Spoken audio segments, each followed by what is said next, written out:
I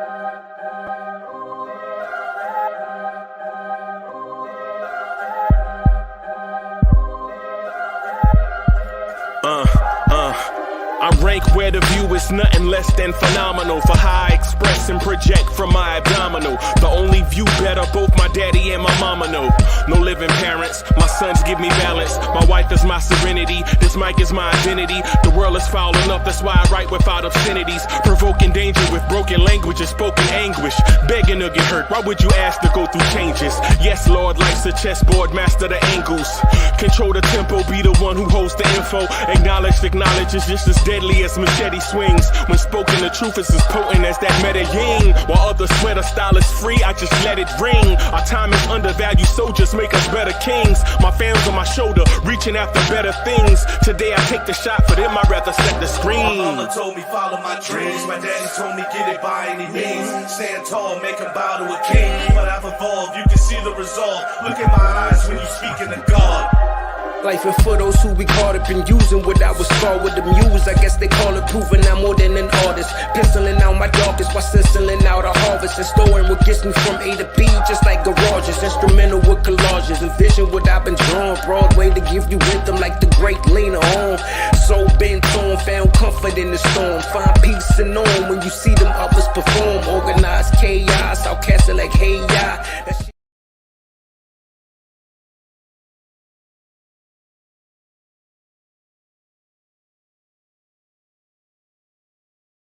Your man, G-Man for life. And this is your boy, the one and only Cornerstone Kev, a.k.a. Star Child. And we're the hosts of the hit YouTube show, The Pod Couple. Hey, please tune in on every Thursday, ladies and gentlemen, at 6:30. We'll be here to get you the latest buzz, rumors, gossip, and opinions on our beloved New York Knicks. There will be laughs and surprises. But no tears.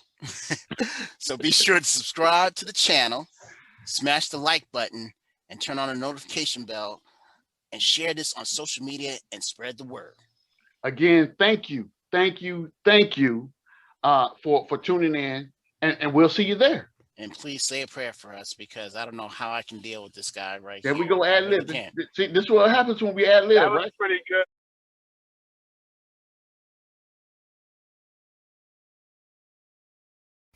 Yo, what's good, everybody? It's your guy, City for Real. You know, the co-host of the Knicks at Night podcast. It's your boy. I'm chilling. The Blorange family is rocking. Y'all know what to do. Throw those orange and blues in the chat. Y'all know how it is. And maybe I will catch you on the next live. Let's get lit. Get that energy all the way up. Let's go, New York Knicks. Holla.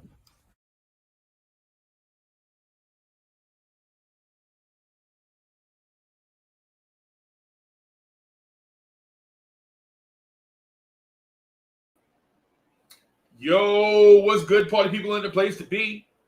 Welcome to the next morning draft. I'm your man's Uncle Freezy. What's good? What's good? What's good? What's good? Pierre Moise is in the building. What's good? I say you. Fish is in the building. Chef NYK, what's good? Wilson Dang, C Mac, Jay Singh is in the building. What's good? Will Salkin, what's good? What's good? What's good? What's good? What's good? I see you. Dominic is in the building. What's good? Chuck Allen, what's happening? Delano Stale is in the building. What's good? Chuck Allen, what's happening? G-Man, what's good? We see you. Allah Wise, what's good? We see you. We see you. What's happening? Booker Deep, what's good? What's good? How y'all today, man? How y'all today? Man, I'm good, man. I'm good. I'm good. Busy. Per the usual. What's good? Wacko Knicks Fanatic is in the building. What's good? I see y'all. I see y'all. What's good? What's happening? Man, I'm excited about this Kemba Walker and Evan Fournier backcourt, man. I'm excited about that. I'm excited. I'm really excited about what's popping with this Knicks freestyle Wednesday at 7:30. No, that's gonna be fire. No, that's gonna be fire. No, that is gonna be fire. I'm gonna throw a link in here just real quick because I'm jumping on, man, at an odd time.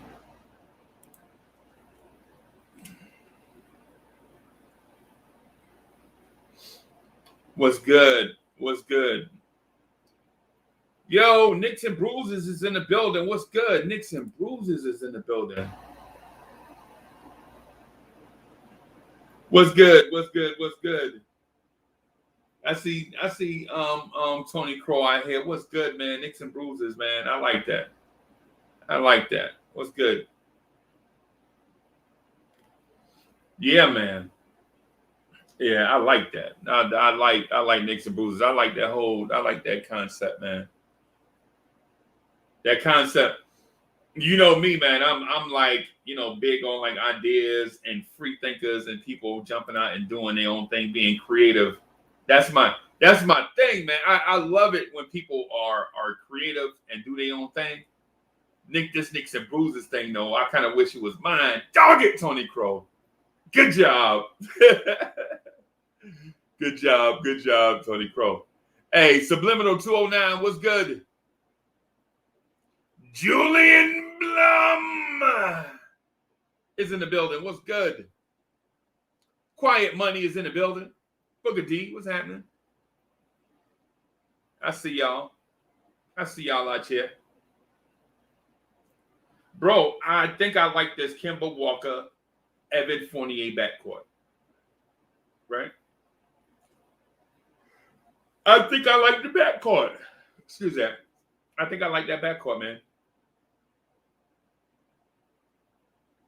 Infamous New King is in the building. What's good?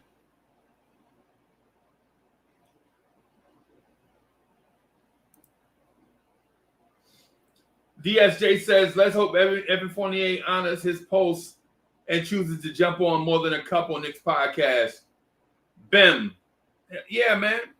Evan Fournier, what's good? Fournier, what's good? I see you. Fournier, coming out here. You know what I'm saying? Kissing babies and shaking hands and doing the rounds. Yo,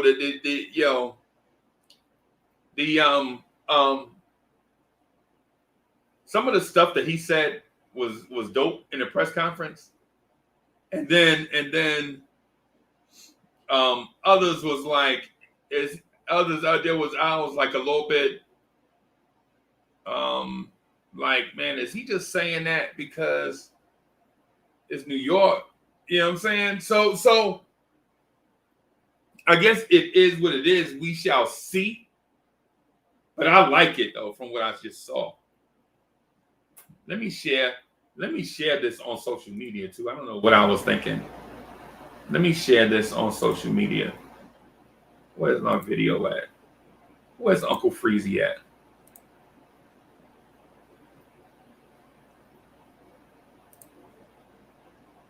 Let me share this, man, with my peoples. Get a shareable link. There it is. And then let's put this on my favorite social media platform, Twitter.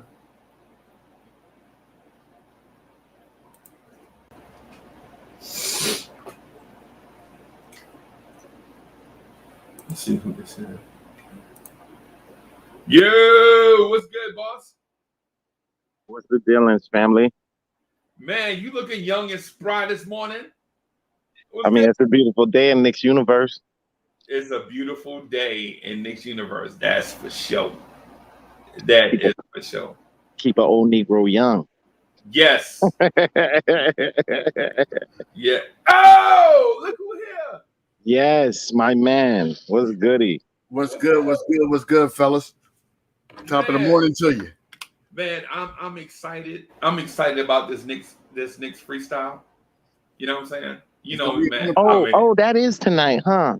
That is Somebody, like he didn't know. somebody told me about that show. Yeah, man. Somebody They said it was all right. Yeah, somebody. Last week it was more than I. Yeah. Hey, What? look, I'm gonna tell you right now, Keith. We coming for the crown this week, baby. Is that what y'all doing? Oh yeah. Oh, wait, I got my man and them back. Oh, word? Because I didn't even know there was a competition. Like, my bad. I'm just out here being great. See? You know what I'm saying? Like,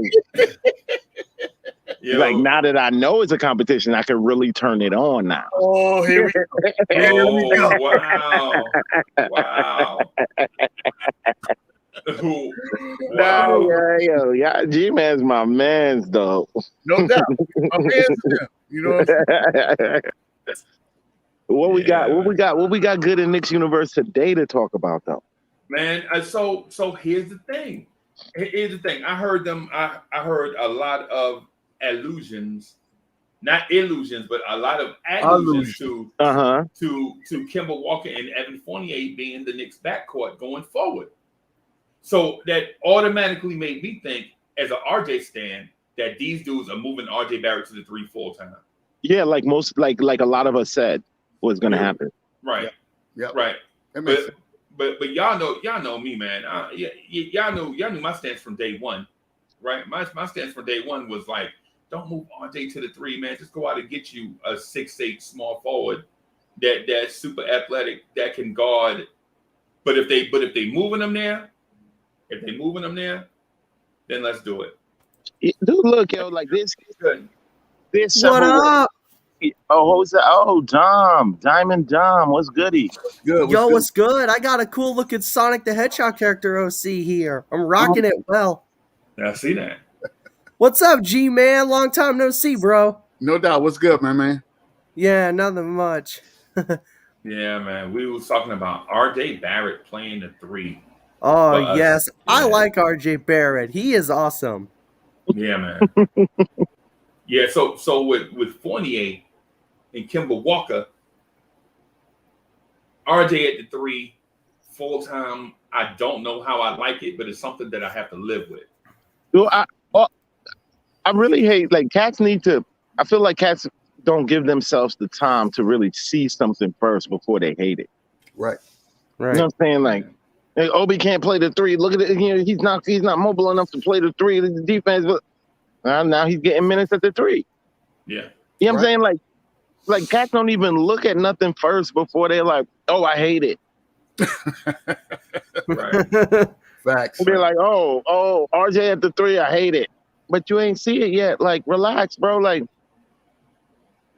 yo, I'm having a very good Knicks time right now. Like, this has been like no other off season, and I should say no off season in the last, like, since the 90s for me. Yeah. I'm encouraged and happy. Yeah, like, I'm gonna let fans talk their narrative. I'm with you there. Well, 110%. We have not seen this in a decade. You know what I'm saying? A whole decade. And is it me, or does every move that Leon make come with a 2nd round pick?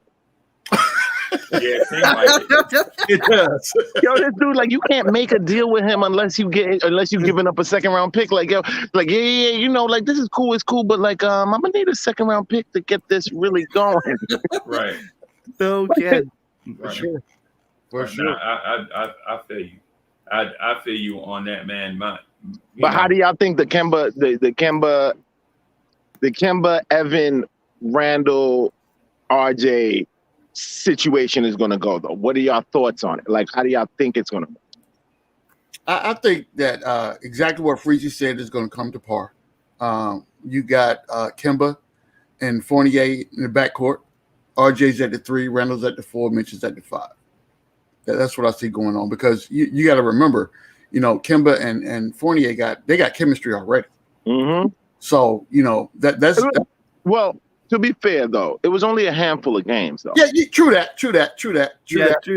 I'm saying, like, I'm as optimistic as the next guy, but, like, to me, like, I try not to use that one about their chemistry. Like they played like maybe 7 games together. Like, I would say this: they played together long enough to know each other's idiosyncrasies. You know what I'm saying? The things that not to do, the things that makes the next guy better, and by them being better, that makes that starting 5 better. You know what I'm saying? So I think that the linchpin here would be having RJ having to get used to the fact that he's playing the 3 full time now. You know what I'm saying? When that rotation is on the court. Yeah, I agree with you there, G-Man, 100%. I definitely think he's coming into games starting as the 3. Mm-hmm. Yeah. Right. So we'll see what happens, man. You know, but I got high hopes for RJ. Absolutely. And I got high hopes for him too. I mean, RJ has obviously been really good with the Knicks. I mean, the way he played last season, was he balling? Yeah. And he got left off that. He got snubbed from another list again. Exactly. That's what I was about to say there. And I love how he performs after being snubbed. That's just Same me. here. That motivation. Yeah. Proving people wrong. I see a stellar season. Like you see Mitch? You see how Mitch look? You see how big body Mitch look now? Yeah. Big body Mitch. Like I gotta see these guys first for cats talk about anything about trades or this, that, and the other. Like I need to see even Knox. Like I just need to see everybody after this offseason. I have a lot of faith in this offseason. Them having this chunk of time in the offseason with Tibbs, and finally, I have a very, very good feeling about that. You know, I agree, and you know, I'm thankful or pleasantly surprised of the performance of our guys in the summer league. But again, that's the summer league, right? And again, that for me, that's a foundational base to build upon. So going from summer league into training camp, seeing what we do there, and then see what the actual roster is going to build out to be. Because these guys are legit going into training camp right now, fighting for roster spots. And I love that. That's the way a good team operates, and that's where we should all love that. I want everybody. Like I know Randall's slot is secure, but I want everybody fighting for their positions as much as possible. Yeah, absolutely. That's what I want. 100% there. The only people, the winners or the fans are the winners in that scenario. Oh, 100%. Yeah, we're gonna get the best product, and cats are scared. And cats are gonna perform knowing that dude behind them is at their neck. Yes, facts. That gets you focused on the court. You cannot go in there resting on your laurels thinking that your position is solidified. And what you said. and especially if you know Tibbs will sit you like Rivers, like no matter how good you were doing, like Rivers last season. Look, the Sandman coming in from the side. Yo, we was talking all kind of like Rivers IQ combos, Quivers, this, that, and the other. Rivers started sucking. You never saw him again on the court. He got the hook. He got the hook. He got the hook, and then he got the boot. Yes. And Leon got some seconds. There you go. Yeah, true that. 100%. Yeah, man. So I'm with you. I'm with you on it, right?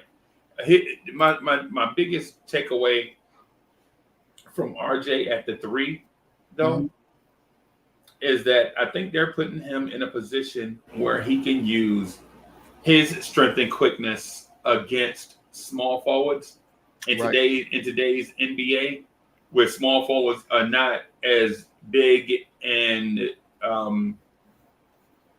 strong as they were, athletic as they had been traditionally. Right. Now, for instance, I like my chances with RJ Barrett versus a Kelly Oubre.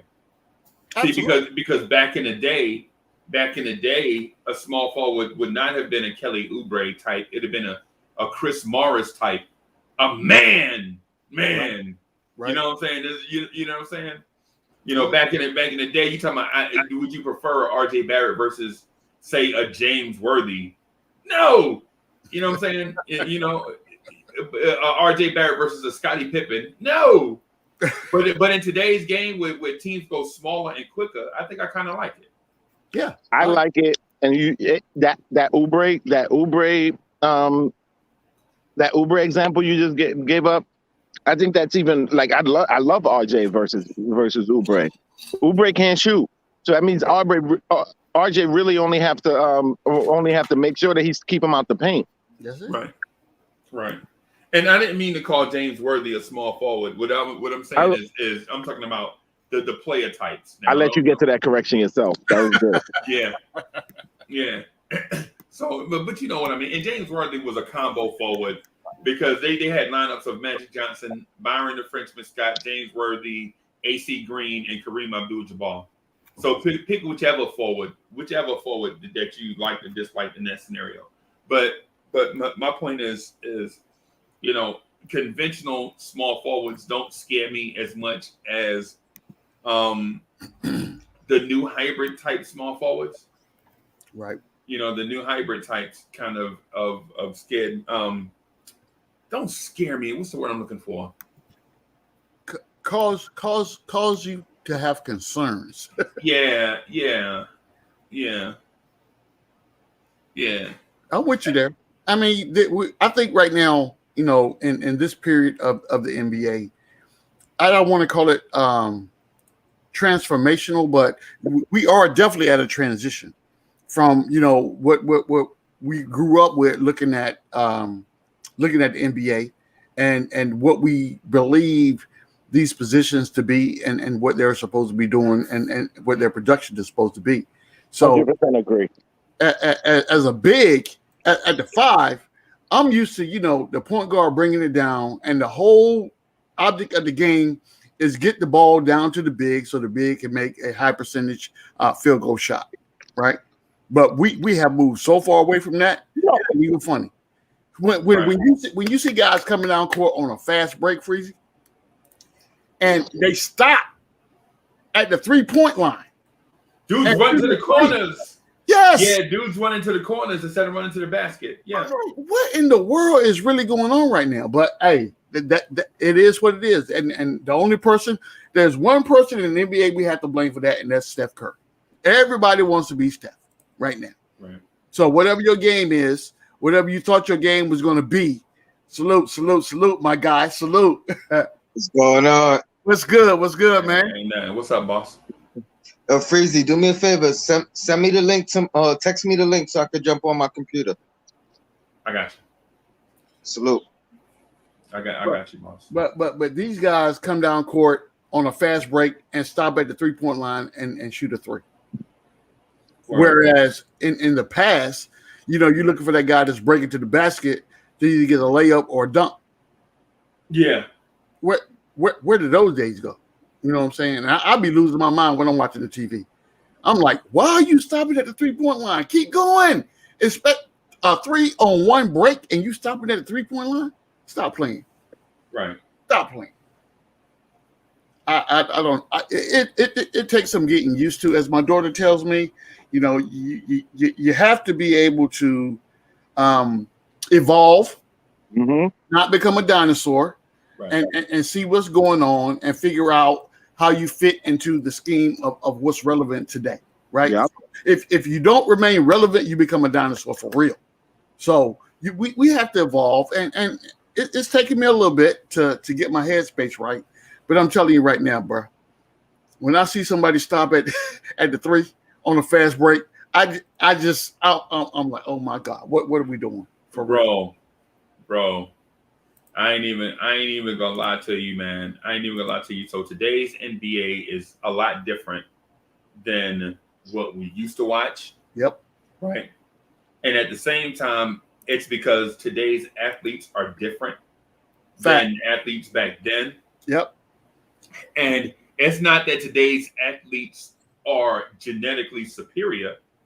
It's that today's athletes have more access and resources such as elite medical attention, right?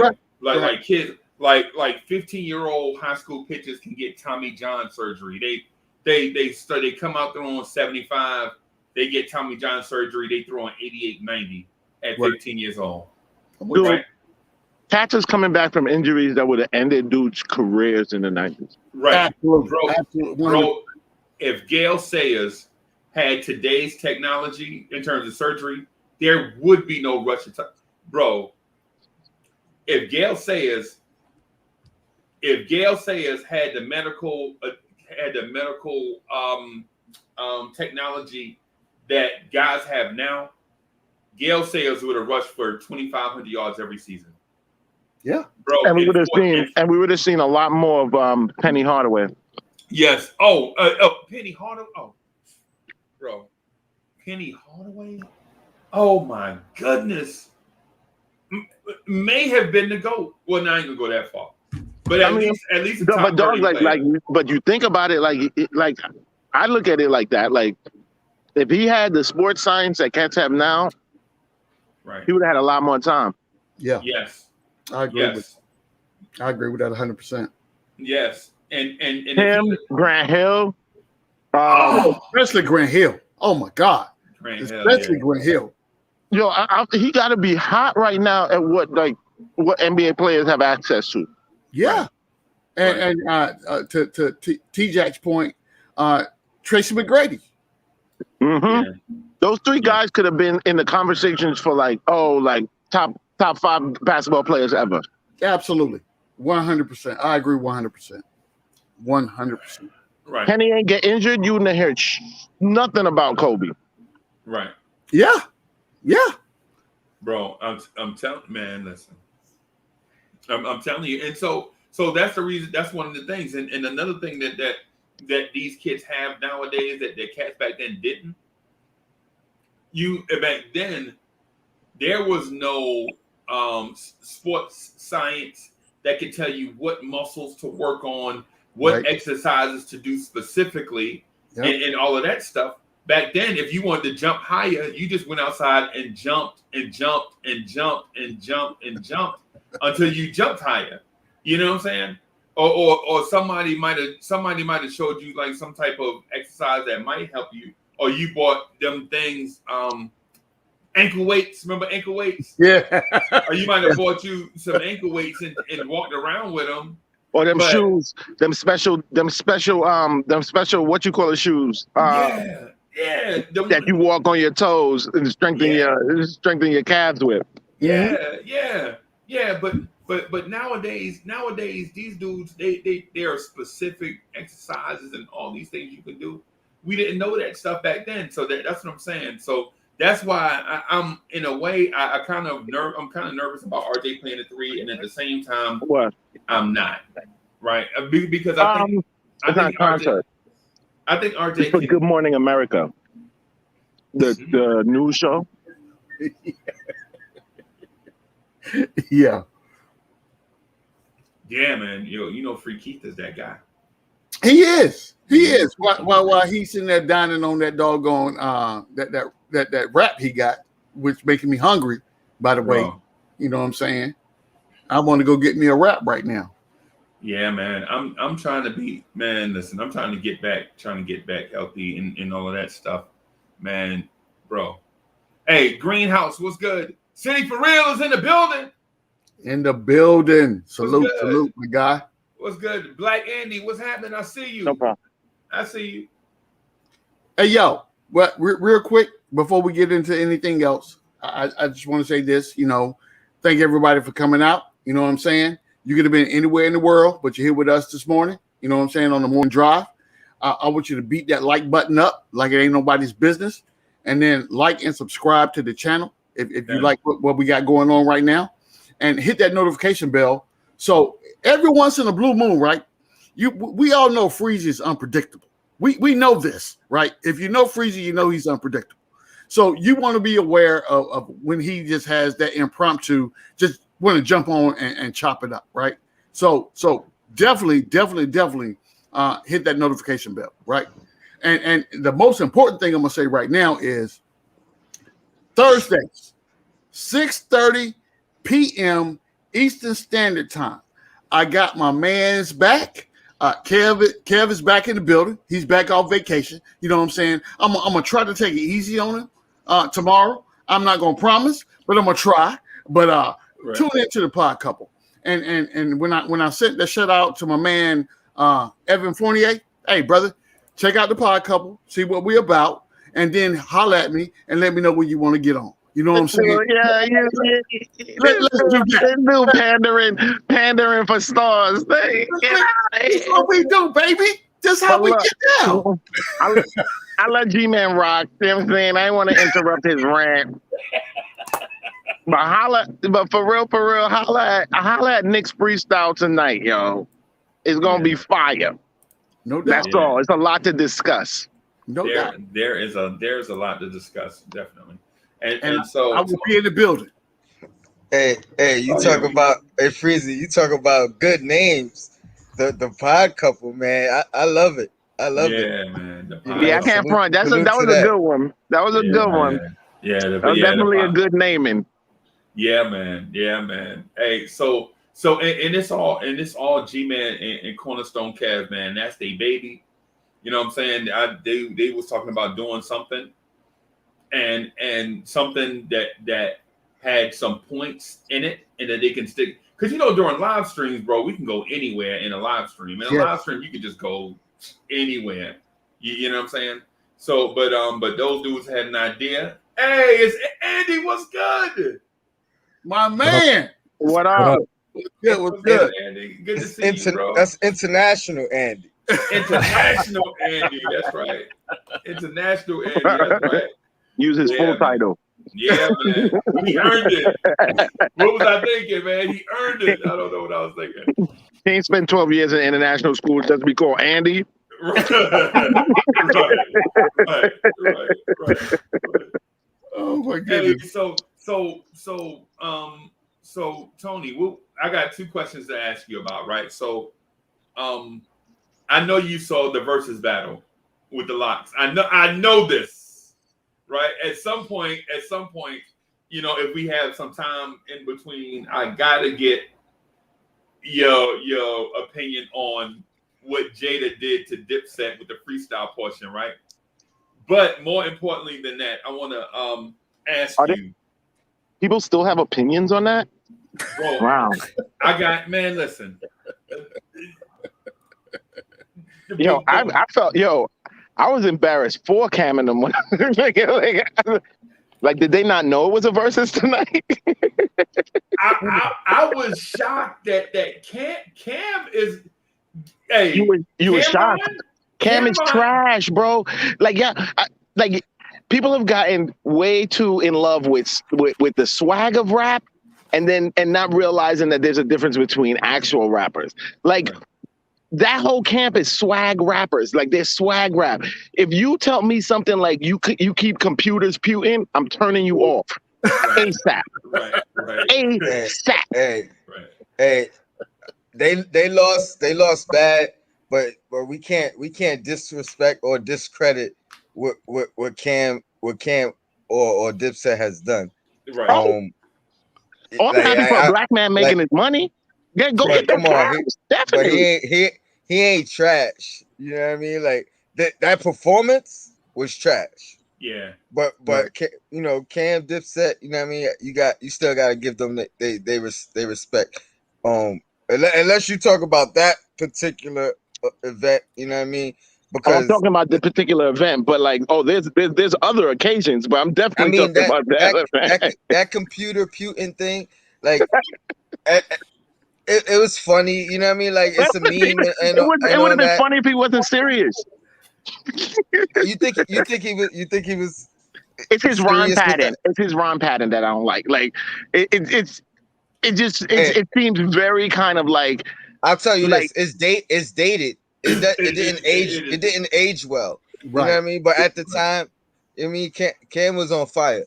I'll say this though: the Locks, they look tour ready. You know what I mean? They took like definitely right off of their tour and performed it on that verses where, Dipset, they looked like they was performing at the tunnel. You know what I mean? Like, dude, like that would have bing a horrible tunnel performance. Even though, like, come on, bro, like they didn't even remember words. Put it like this: if they was by themselves, it wouldn't have looked that bad. That's what I'm trying to say. It looked bad because who they was on the stage with. Right, and what they did was the industry standard. And Jada was cheating. And Jada was cheating because he already been to the versus stage, so he kind of already knew, like, you know what I'm saying, like the feel of it to prep the rest of his cats. Not only that, and you could tell he wasn't intoxicated this time. So he was clear-minded and ready to put on I feel like A1 performance. I feel like drunk Jada might have been worse though. Drunk Jada might have killed him worse. Because he was mad disrespectful being sober. I could imagine if he was drunk. Right. You're right. And he got that love for Fab, that friendship with Fab where he can't get that disrespectful. So I definitely feel you on that. Right. That's a good point. Right. I always wanted him and Fab to do more work together, yo. I wish. That was my bro. But you know what though? Jada and the Locks, they took what we used to experience back in the 80s when rap wasn't really on like that and was thirsty to get on. They took it from that era. Because I remember the Kumo D Busy Bee tape that was going around. I ain't never seen a lot. And what I heard was a scratchy dub of a scratchy dub of a scratchy dub. You know what I'm saying? And so, but to hear Kumo D eat Busy Bee, Starsky like that, and then watch the Locks. You're probably going over the heads of most of these cats in the chat, bro. They have no idea what you're talking about. They not in that age group at all. In the world is look, they like, who is Busy Bee? Google Busy Bee. That battle would sound straight preschool today. Yes, right, absolutely, right. But for its time to see, because basically Busy Bee said, "I'm number one, and all y'all chumps need to line up to see who's second." Right. And Kumo D at the time, who was in the Treacherous 3, was just hosting the joint. He was like, what did he say?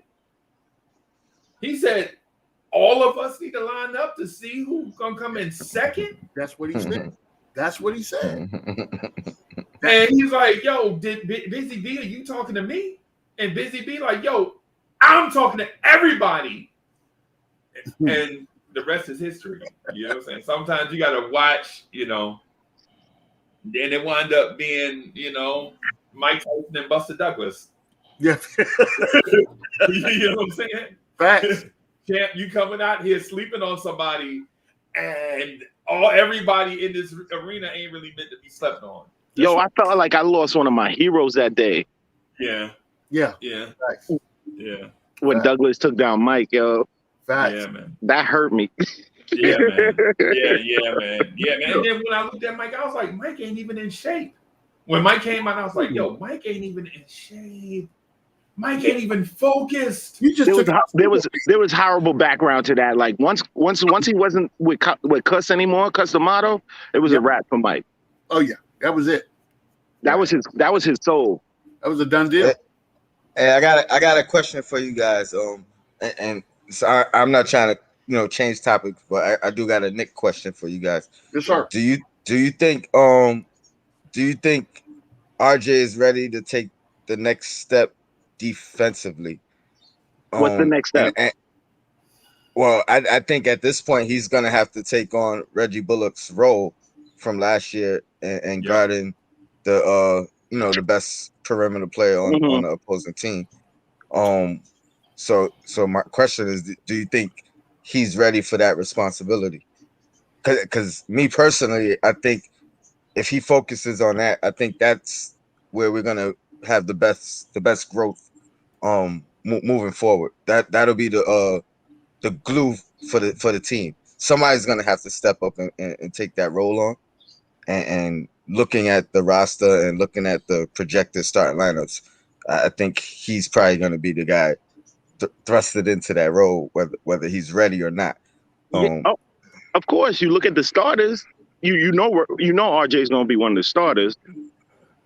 So you look at the lineup of starters, like he's obviously going to be the 3. Like on the defensive side, that's the one thing I really kind of like. I don't question about the team of itself. Like I feel like Tibbs is not going to have RJ out in defensive posturing that he can't handle. I think he's going to get a lot of assistance from he's going to get a lot of assistance from the team defense makeup. I don't foresee a real problem with him being able to handle the best perimeter player. So it's a good question, and we were actually talking about that before. Great question, actually. But before we drifted there, you know what I'm saying? My thing is, I think that the scheme is gonna hide the wrinkles and things from this team, because this team does have warts. Starting at point guard, we don't have a defensive point guard at Kemba Walker. Right. We don't have a defensive 2 at Evan Fournier. Right. Right. And so at the 3 with RJ Barrett, we had somebody coming into their own defensively, but he's not there. At the 4, Julius Randle is not a defensive 4, but he's there. He's coming along pretty good. And then we make up for it with a back line of defense and Mitchell Robinson, Nerlens Noel, Taj Gibson, and whoever you put at center. I think they're going to cover up a lot of stuff at the basket. So in terms of how that affects RJ, I would say in wingman isolation, whoever gets hot type situation, I think they've seen enough of RJ Barrett on tape to have faith in him to want to go after an Evan Fournier. Because if they didn't see anything in RJ, they would even discuss Evan Fournier, in my opinion. What do you think, Andy? I'm thinking at the whole defensive scheme thing as a whole team, right? Because, like you said, it can easily be, mapped out and we can hide a player or 2. Right. Then again, listen, Kemba and Fournier, they're not worst in the league in defense. Mm-hmm. They are willing defenders. I know that Kemba's small and Fournier, he's not the best defender in the league, but I think at least they're willing defenders. So I think that's not going to be a major drop off. Right. And, even if it's a huge drop off, I rather see Tibbs changing the second lineup, for example, in, putting in McBride in, for example, for Quickly, just so the defensive backcourt isn't that much of a loss for the Knicks. The drop off is not that big. I don't think that's going to happen. I would think rather that way. Tibbs not playing. Tibbs might. It's a weird kind of what capability wise. I think IQ. Like I don't think IQ is gonna. I don't think Tibbs is gonna bench IQ for McBride. Yeah, no, I'd do it day one. I think Quickly's gonna have to lose the spot. I don't even think McBride could win it. I think Quickly's gonna have to lose it for Tibbs to. Not saying it won't happen. You know what I mean? Yeah, not saying it because he definitely took Rivers out. But we seen what Tibbs does. He gives guys their fair shot once they get in there. You know what I mean? So if Quickly's up in the rotation first, he'll get a good amount of games to lose it. You know what I mean? But if he don't lose it, I don't think McBride could take it from him. Yeah, I agree. It would be IQ's to lose. I definitely agree with that. So what do you do with the IQ if in Andy's scenario, McBride is the defensive stopper, so to speak, on the second unit? Listen, for me, I think there's going to be more problems with Kemba's health and D Rose's health. I think we're going to see both of them, McBride and IQ, playing the second line with the second lineup, because I think there's going to be load management, whatever they're going to call it. I think if there's going to be load management applied to Kemba or D Rose, we're going to see those two young guys run the backcourt in the second lineup. Right, right. And another thing too that we don't consider is in Thibodeau's defense last year. Elfrid Payton played the number one option or defended the number one option at point guard more than any other point guard in the NBA. Right. According to Synergy Sports. Right. According to Synergy, every time the Knicks played an opposing scoring guard, Elfrid Payton was the number one defender. Right. How do we divvy up those minutes and possessions now? Because now we have to look at, in order for, because Thibodeau's defense was a top 5 defense last year. Does Tibbs have the flexibility to go away from having one guy being the point man of the squadron, so to speak? You know what I'm saying? Going against the other team's number one scoring option, and at the same time, Reggie Bullock was third. And when I say first and third, I don't mean on the team. I mean in the NBA. In the NBA, Elfrid Payton was number one in the NBA in defending scoring guards. And Reggie Bullock was third in the NBA at defending possessions at his position. The way Elf was getting his back kicked in, man, like, yo, from the same Knicks fans that talk about they love defense. Yeah. Well, Knicks fans, Knicks fans can be hard to please. You know what I'm saying? Knicks fans can be hard to please. That's a nice way to put it. I was about to say the same thing. That's nice. That was a very diplomatic way to say that. Very eloquent. You know what I'm saying? Right. And so Nick, because so what happens is this: Elfrid Payton did a good job at what he did last year. It just wasn't pretty, and sometimes he just couldn't shoot. Yeah, we prefer pretty over substance. You know what I'm saying? And there's no harm in that because people like what they like, and I'm not judging anybody. Because for Elfrid Payton to lead the league in an official NBA stat, to me, it blew my mind. I was like, yo, this dude took on the number one option for the other team defensively more than any other player in the NBA, and yet we were like, bench him, run him out of town. And we had a top 5 defense. Now he's a defensive piece on a championship level team. Do you know Kemba's led the league in a defensive stat? Well, probably top 5 in a defensive stat in the last probably 3 years. Steals? Say steals. Nah. Drawing charges, taking charges. Wow. Okay. Yeah, I've actually noticed that. Yeah. He definitely he's not afraid. And I believe he was number 1 at least one of these past 3 years. But definitely top 5 like consistently.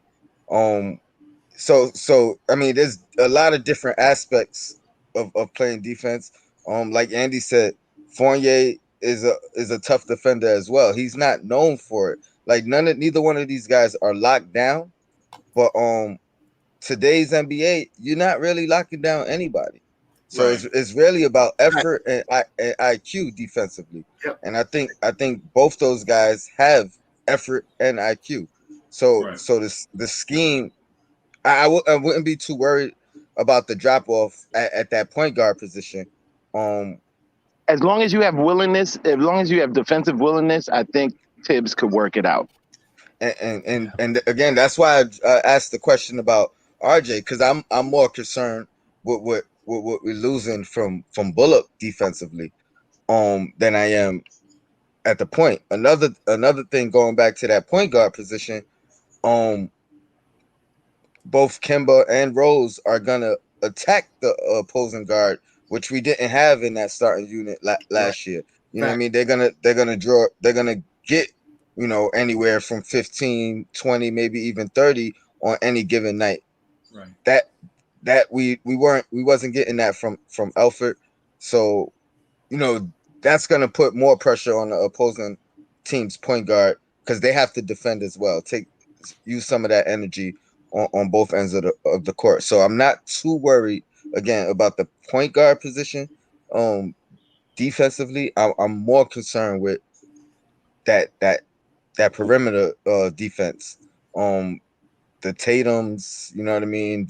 Even the Jaylen Browns, the bigger small forwards that I think we're gonna have to figure out who's our guy for that. J Bug, what's good? Jay Breesley. Boogie, what's good, Boogie? Good early afternoon to you, gentlemen. The legend weight is real heavy on this window right immediately now. Everybody in the chat, man. God bless everybody, and I hope everybody's staying healthy and safe. Continue on doing what you got to do. That thing is out there, man. I'm real hoarse right now, been in the network all morning trying to, get this thing right. But I just breezed through and seen y'all up there. Wanted to come up there. I've never been on with Andy at all, period. Yo. I've never been on long enough with T-Row. Sergeant Nick, that's my older brother over there.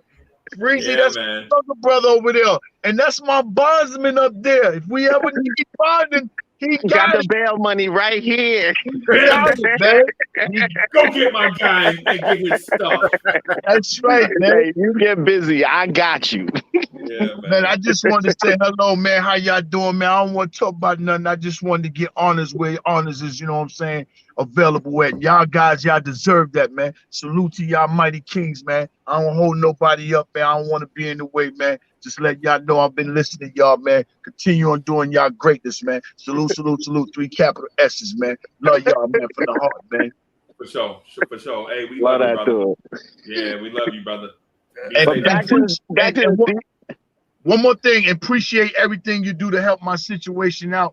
I will be laying my sister to rest come Tuesday, so I'll be heading up that way, you know what I'm saying? I will be laying her to rest come Tuesday, man, and I want to appreciate and thank you extremely for everything that you was doing. Everybody in the chats, everybody in the podcasts, for their love, appreciations, man. Condolences. Thank you, man. Thank you, man. Condolences, brother. Condolences. Yeah, man. Hey, Jay, and listen, man. That wasn't even a job. That wasn't even a task. That was a pleasure. Helping a brother in a time of need. That's what we do. Facts. You know what I'm saying? So that wasn't even that. I was telling you that. I was telling you about the closeness before. Right. The unfortunate event, and then and so we just doing what we said we was gonna do. That's all. Man, I appreciate that, man. Love is love, man. But I'm gonna jump off and get out y'all way, man. I'm gonna holler at y'all later on, man. I'm working, man. I'm almost done. Breezy know what I'm talking about. Some of y'all don't. I'm almost done. Man. I'm on lunch break right now. I'm getting ready to go back in and lay this verse right here down. Y'all get ready. I'm coming. Let's do it. Let's do it, man. Peace, y'all. Good thing. I need a track for the intro for freestyle. Matter of fact, I almost leaked something out. I ain't gonna do it, but best believe my first release is going to surround everybody. I got everybody. Excellent. All right, then. God bless, man. All right, brother. Bro. Yeah, man. Everybody, that was our guy, Jay Boogie. Shout out to Jay Boogie. Hold on. Keith, how you gonna holler at my man Jay Boogie to get your intro? And I'm trying to work with him and Cully to get an intro for the pod couple. Hey man, I get in where I fit in, brother.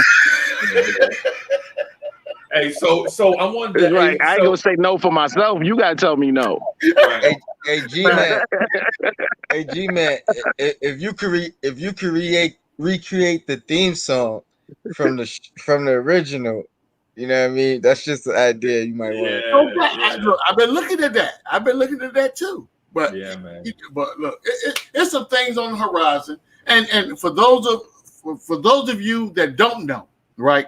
I'm gonna let you in on a little tidbit, and Freezy probably gonna hit me over the head with a wet sock when I say this, but I'm telling you right now, what's coming down the pike in the very near, up close and personal future is a thing called the Blorange Army, right?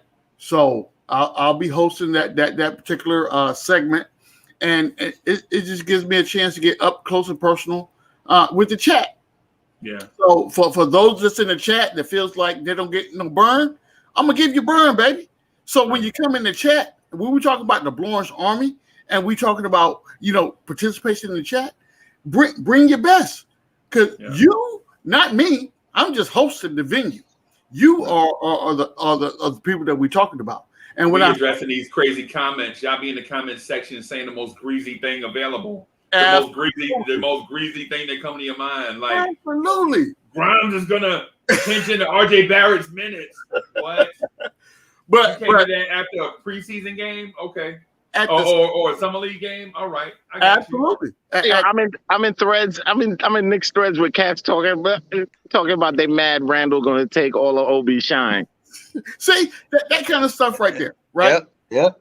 That's when we talk about the Blorange Army. What we're doing, first of all, we're gonna build an army. So I'm gonna tell you this right now. The first 80 people that's in the chat, you will be the foundation of the army. We're gonna build an army. That's what we're gonna do. We need volunteers. Yeah, it'd be easy. Be easy calling that, because you never know who be in them first 80. Yeah. I might be there. But Chuck might be there. This what happens though. I'm gonna let you have your voice, and we're gonna debate. We're gonna do what we do as Knicks fans, right? We agree to disagree, but you know what I'm saying? Blorange Army is coming to a theater near you real soon. Be on the lookout for it. I'm telling you right now, it's coming. Right, no the doubt. Movement. Right, no doubt. Hey, Free Keith, I got something I wanted to show you. I couldn't wait, man. I wanted to. No porn online. Okay. You know what this is, right? That looked like a box. This is a box, right? That's my award. It's just not. It's not any box, that's right? my award, Free Keith. So that's my award. This right here is what they call. This right here is what's called. See this right here? That Freezy Award. This is what's called a Freezy Award. Oh! You need my address? No. You need my address, because you may as well just send that over. Send that right over. So is that a tier? This is a teardrop, right? Fire. And it's filled with Blorange, the blue and orange combination together. There you go. Right. And what we're gonna do is we're gonna host the Freezy Awards at some point this year. So we're working behind the scenes right now to put the show together. It's gonna be hosted online by G-Man for Life. We're gonna have about. Wait, he the only host? That's big. No, listen. There could be co-hosting, but you have to have an MC for the joint. You have to. You know what I'm saying? So I'll let him do that. I'll let him live. I'll let him go.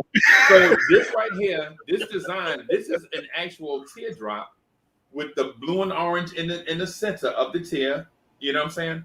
We're gonna have about 12 categories, and the categories are not gonna be limited to Blorangetears family, but we're gonna open up categories for everything. We're gonna list the categories on the community tab, have our community vote on it, and whoever wins gets a custom Freezy Award sent to them. Right? And then we'll do afterwards, we'll do short videos for people that want to thank everybody for voting for them, for their Freezy appearances, or for what the reason why they won, and all of that. And so these are the type of things that we've been working on behind the scenes. When we say the Blorangetears family has been busy and stays busy, this is what we mean. Like we legit care about Knicks fans and the Blorangetears family, bro. And so what we're gonna do is get this Freezy Award thing started at some point, right? And we want the Blorangetears family to help contribute to the Freezy Awards so that we can determine winners, so we can get these things sent out to these people, so people can know this thing about Knicks Nation, about Knicks content, this Knicks content creation, that is all yours. This is yours. Because I could have just came on and went live and y'all didn't have to come around and stay, but y'all built this thing into a movement. So what we want to do is make sure that y'all participate in every aspect of it, whether it's the Blorangetears Debate League, y'all see the belt back there? Yes, sir. Or the Freezy Awards, or the pod couple, Knicks Freestyle, Knicks Versus, Knicks Morning Drive, the Knicks at Night podcast, all of that. We want y'all to continue to help us grow this thing so that we can build it into the creation that you would like for it to be, Blorange Tears family. You know what I'm saying? Y'all giving me ideas. Y'all DM me all the time. Y'all DM me all the time. Y'all hit me up on my social all the time. Uncle Freezy, why you hate Grimes? I don't hate Grimes. Y'all DMing me, texting me. You know what I'm saying? But we building this thing for y'all. So what we want y'all to do is keep in mind that we have these things in the pipeline coming down the road. We need y'all participation. Right? We're gonna start putting some things out in the community. Yeah, tab. chop. Y'all jump in there and y'all. See, here we go. Hey, don't start none, won't be none. Don't start none, won't be none. You see my numbers in these streets. You see my numbers. Don't get it twisted. Right. So I'm just throwing that out there. So the Blorange Tears family know we have these. We do have these things. We're not making promises that we can't keep. It's just the process for perfection is slow. But you know what? We got plenty of time. So that's the cool thing. So I'm gonna get off of that right quick and get back to our Knicks. So Evan Fournier says he wouldn't mind jumping on a podcast with some content creators. I'm telling you that the first podcast he's gonna be on after he watches the show tomorrow, he's gonna have to come to the pod couple. He's gonna have to come to the pod couple. It's gonna happen that way. You know what? Just for that. Now I'm on them. Oh wow! Now I'm on them. Wow. Now I'm on them. Wow! I'm just saying, bro. Now I'm on them. Listen, I'm just saying. You have just made him my number one target. Keith, on him. listen, brother. Listen. I'm telling you right now. He's gonna humbly pop up on freestyle. Watch. No. I'm not even gonna announce it. It's just gonna be a regular show. Like, oh, guess who popped up? Watch. But check this out. This is where we're different, because when he gets in my DM on my Twitter account, and he said, "Hey, G man, check this out." DM, you gotta romance him. Like, nah, dude, I'm doing it open. I'm doing it plain day. Watch, you're gonna see me. I'm hitting them right in the front facing social media. Watch. Not at all. What's gonna happen is he's gonna hit me in my DMs. He's gonna be like, "Hey, G man, check this out. I want to come through on your next podcast on Thursday with you and Cornerstone, and just let me know what I need to do." And I'm gonna broadcast that thing, because you know why? People need to be able to see me interact with someone of Evan Fournier's stature, right? They need to see that, Keith. They want to see that. Like, nobody want to see that but you and your wife. All I'm saying is that what's gonna be seen. Wow. You out here pipe dreaming. What's gonna be seen is your boy hollering at, and you know what? It's gonna be more than Ev. It's gonna be Ev and Kemba. Watch. So let me ask. So the reason why I asked that is because of this. How long will it take for too much of the Knicks grind and exposure? Will it take for Evan Fournier to kind of back away, and maybe back away from those words, and then go into like the normal Knicks player mode, where it's selective guys that he deal with? Or do you think his personality lends itself towards being more open to the public and to fans like Enes Kanter? I think that what's going to happen is his agent or his publicist is going to get in his ear, and there's going to be the Knicks or the Knicks. Yes, absolutely. Somebody's going to be in his ear to let him know, understand what you're trying to do, but that there are barriers, or there's a left and right limit to what you can do. You know what I'm saying? That will be in conjunction to what the organization is trying to do, and you don't step outside that. I give him all the accolades in the world for wanting to reach out to Knicks fans, first and foremost. I give him that prop.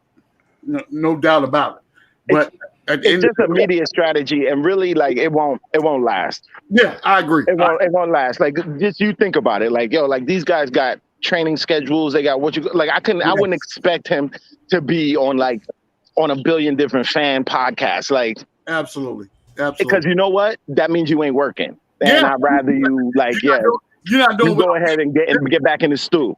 Yeah, absolutely. You're not doing what I'm paying you to do.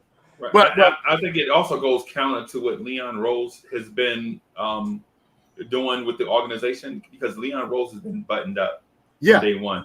Tight lip. And so it's and I know Leon Rose is not a player, right? And I know players are not executives.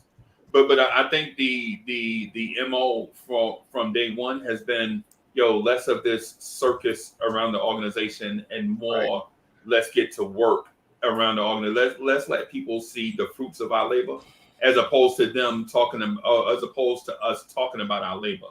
Because there are two different. There is a mindset. Like, there are people that talk about labor, right? And then there are others that would rather for you to reap the rewards of your hard work. And I think that's what this front office is looking to do, more so than talking about it. You know how they people say, show and prove, not show and tell. Right. You know what I'm saying? And I think the Knicks organizations, people more so have been show and tell than show and prove. And this Show and office is tell? more show and prove. What are you talking about, dude? Like, did you even? Who here? Raise your hand if you even thought about Kemba being a possibility. That's what you thought he was a possibility. You thought we was gonna get Kemba? No, you missed. That's my point. That was my point. You thought we was gonna get Kemba? No, that came totally out the blue. So I'm saying, like, but that's showing and proving though. That's not showing and telling. That's showing and proving. Freaky. That's what I thought you were saying that they were just showing. You said that they were showing and telling. The older regime. The other regime was like, "Yo, we gonna get Kevin Durant." Oh, my fault. Let me back down from that. You right. My fault. Yeah. So I think this as well, right? And to Freezy's point, I agree with you 100%. But I also think that at a certain point, that these players are still trying to build their brand, their label, right? They're still trying to go after that, regardless of how it affects the organization or whatever the case may be. That's still going to be in their preview. So, having said that, when you look at Evan coming out saying that I'm willing to jump on, a Knicks podcast here or there, a couple. He didn't say one. He said a couple. You know what I'm saying? So I'm Evan. If you're watching, listen. I'm gonna need you to holler at me on the pod couple every Thursday, 6:30 Eastern Standard Time. You know what I'm saying? But you said every Thursday? Go ahead, man. Can I play devil's advocate real quick? Yes, sir. Because correct me if I'm wrong, but this is the most socially active Knicks regime that we've ever seen. Yes. So on the flip side, they've been sneakily quiet about moves, right? But they also been active in putting out the information that they want you to know. Right. The character, the good character things. You know what I mean? The charitable moments, promoting individual players, things of that nature. We never seen that from the Knicks regime before. So they may be open to actually doing this. Maybe they have some stipulations. Maybe things will have to be pre-recorded and premiered rather than live, so they can control some of the narrative. Or maybe there's just certain questions that or things that are being told to you prior to that, are off limits or so. But I don't see it. I think it could work, and this is New York, like you're saying. Players do want to build their brands, and this is the place to do it. And then the NBA as a whole, you see a bunch of players with their own individual podcasts. So if the NBA is allowing that, I can't see why they won't let these appearances take place. It may open the door for more appearances. That's what I'm thinking. Yeah, I agree. From a player level, like if you're committed to it, like that just opens another touch point for you, like in terms of like sales, appearances. Like it just, you know what I'm saying? It opens up more doors for you as a player even to do those kinds of things. My question is like the amount to which you do it. Saturation. You know, Andy, not even saturation. Like, yo, like, nah, like, this is not why you here. You're here to play basketball at a high level. You know what I'm saying? Like, if I see gameplay sliding off, but you on everybody podcast, I got questions. Right. Hey, I think that's unfair. I think that's unfair. It's not It is unfair. Perception is reality. You have a it can have job, right? nothing to do with it. You have a job. When you're off from your job, that's your free time. Right. Like granted, you might have to take your work home sometimes, do a little touch up on some work or whatever the case may be. But you have free time. Like when people were arguing about Kevin Knox playing Fortnite, like the man has free time. Like, and you're 100% right. You're 100% right. Who's to say that after he comes from the gym, he likes to play Fortnite? You know what I mean? Like. But you gotta but for the same reason, you're a celebrity. You're in the spotlight. You gotta understand the optics. The optics of that does not look good. Right. Yeah, guys, just especially when everybody from teachers to basketball players to astronauts point to like Mamba mentality. And then you listen to what Kobe says about what it takes to be great. You're like, you know what? Then get up at 4 a.m, work out so you could get 3 workouts in a day. These are the things that you start to think when you see a cat who can't break a rotation, a vet who can't break a rotation, but you know very well that he's at home playing Fortnite. But people are gonna have a problem with whatever you do. No doubt. If you're not playing a video game and you're posting videos of you working out all the time, people have a problem with that. We've seen it from Knicks fans. It's like instead of appreciating the fact that the dude is actually working, they talking about what he's working on, or you know, is he gonna actually do that in the game? Why is he working on that? So I mean, people are gonna have a problem with whatever you do. I'm saying let these guys live their life.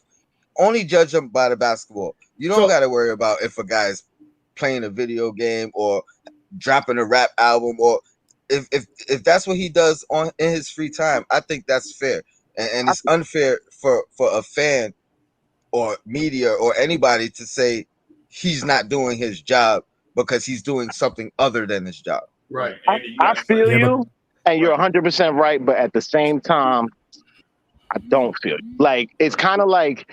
Yeah, like in a very real sense, you're correct. We're human beings capable of like a myriad of activities at the same time. Cool, excellent. But if your main activity, the one that has brought you stardom, is slipping off like that, I need that to it needs to at least look like that's your main concern. Right. So you still got merch to sell. You still got tickets to sell. Right. But that's not. Hey Andy, you want to jump in here? I think my phone about to die, so I'm probably gonna. I'm gonna fall off. But I'm gonna hit you back. All right. Yeah, listen, Frizzy. I think this is a two-edged sword for these NBA players. For one, I think even if they go on a fan podcast, because he said podcast, he didn't say fan podcast. Right. Listen, if he goes to a JJ Redick podcast, he's gonna be speaking with a guy that he knows what kind of questions he can get asked, right? Right. Imagine him, joining here. Cornerstone Kev, first question is going to be like, listen, why didn't the Knicks, re-sign Frank Ntilikina? And what is he supposed to answer, bro? Right. Doesn't matter the answer. It's still going to be wrong for half of the fan base. Yeah. And Andy, how it's going to be blown question. out of proportion. No, it's going to be mine, but I'm going to, put it on Kevin now.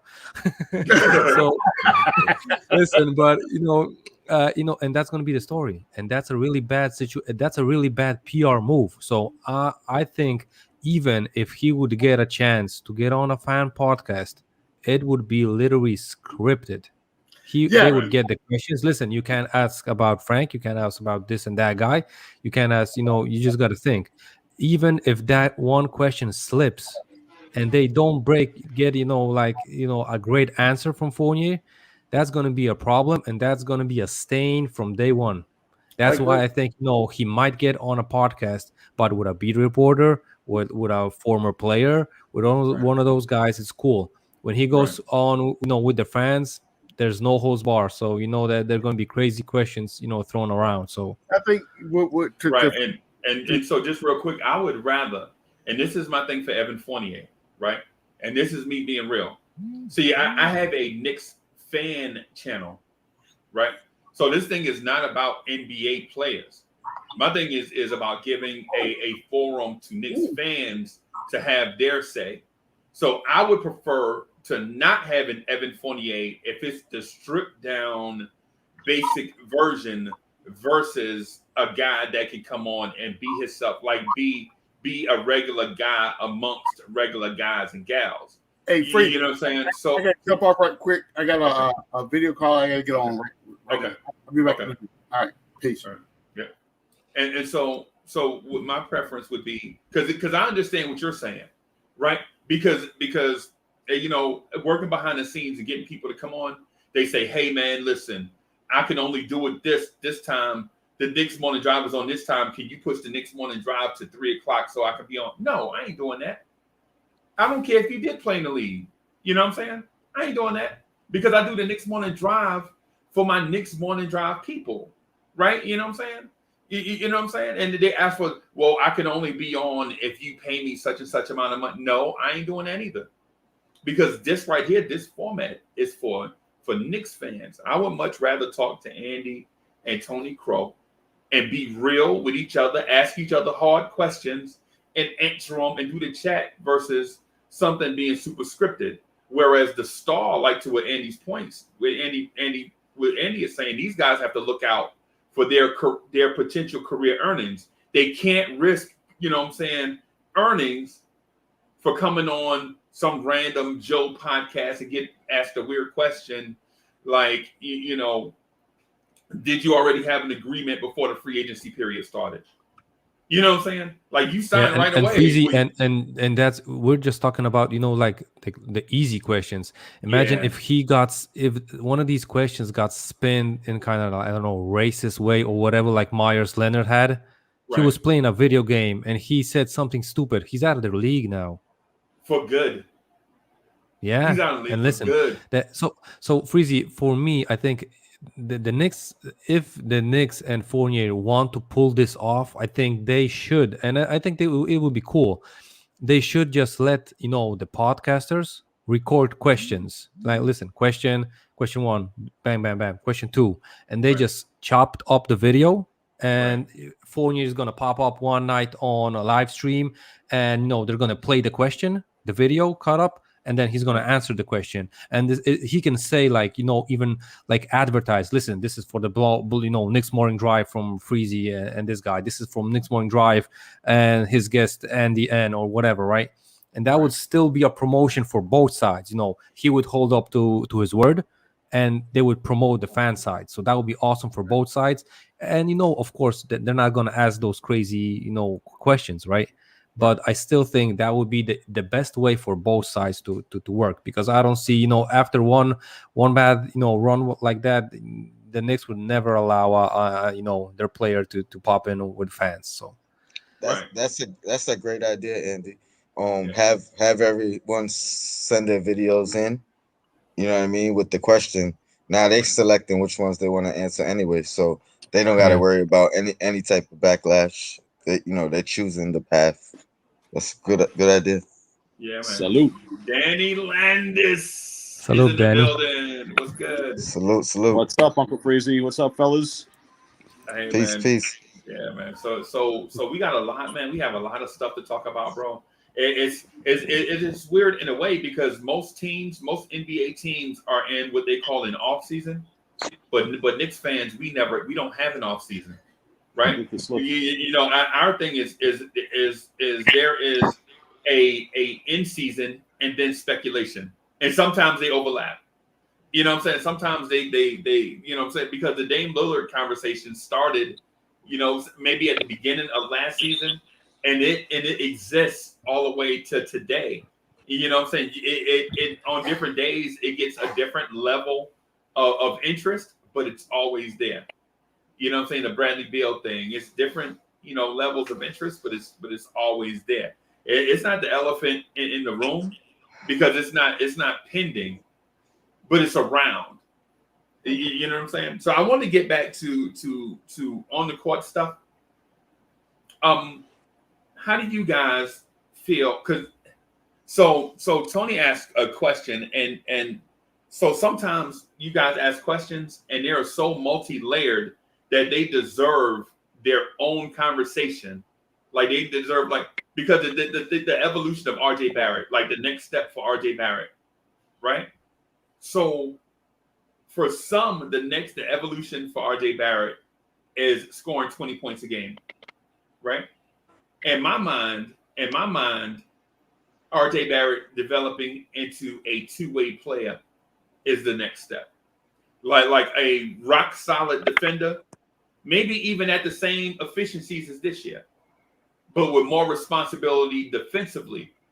You know what I'm saying? I think that helps the team more so than those extra 2.5 points per game. Mm-hmm.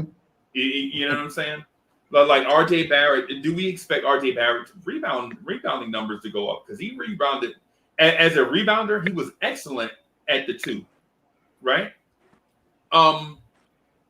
Do we expect or want those rebounding numbers to go up? What about his playmaking in the half court? Do we want RJ Barrett to be able to play make more and have Kemba and Evan Fournier play more off the ball to preserve, especially Kemba, to preserve Kemba's body some, right? In today's NBA, where you run Tibbs runs a lot of triangle, and where teams run these intricate offensive sets, do you prefer to see RJ handling the ball more, and does that impact his defense? So I know that's a lot to unpack, but I wanted to get what you guys thought about the evolution of RJ Barrett. Can I start? Yeah, if you want. Me personally, I would prefer them go to RJ and tell him, we're gonna lean on you heavy defensively this year. We want you to put all your effort on the defensive side of the ball and let the offensive side come to you. We're not gonna run many plays for you. We're gonna let you get your points. I think he thrived when he let the offensive game come to him anyway. So I think if they just make him focus on the defensive end and see where he maxes out at there, I think that'll be the best solution for the whole team, including him. Okay. So what you think, Andy? Yeah, listen, for me, this is like you said, a really complex, opinion and question, because the additions of Kemba and Fournier don't necessarily mean that RJ is going to be the second option anymore. So that's going to definitely open up the court, the cutting lanes, the slashing lanes. I think we might see the situation that even if Julius is the number 1 option, Fournier might be the number 2 option, and RJ might slide to the number 3 option, even if not the 4 option if Kemba is healthy. Right. And when you're the 4th option, you have to be maybe the second option or first option on the defensive end in that situation. So you can't be like the 5th option on offense and the 5th option on defense, because you're going to be probably in the second lineup there, if that's going to be the situation. So for me, I think that's one of the most the bigger questions that probably Thibs has to answer, because I don't think they're going to go into the season without that being mapped out. That and I'm not saying that this is going to be a clear cut. For example, Julius, you take 25 shots, Evan's going to take 20, RJ is going to take 15, and then the rest of the guys maximum 10, right? I think it's of course going to be about the flow of the game and stuff like that. But the additions of those 2 guys might hinder RJ's offensive development. Then again, I see him scoring more of cuts and slashes to the hole, peeking from behind the defensive lines and stuff like that, because we're going to have more playmakers on the court. Doesn't matter if they have the ball or no, but he's going to be easier for him to get in that open position just to sneak up a basket or 2. Yeah, he can score more points with better efficiency and less shots. Right.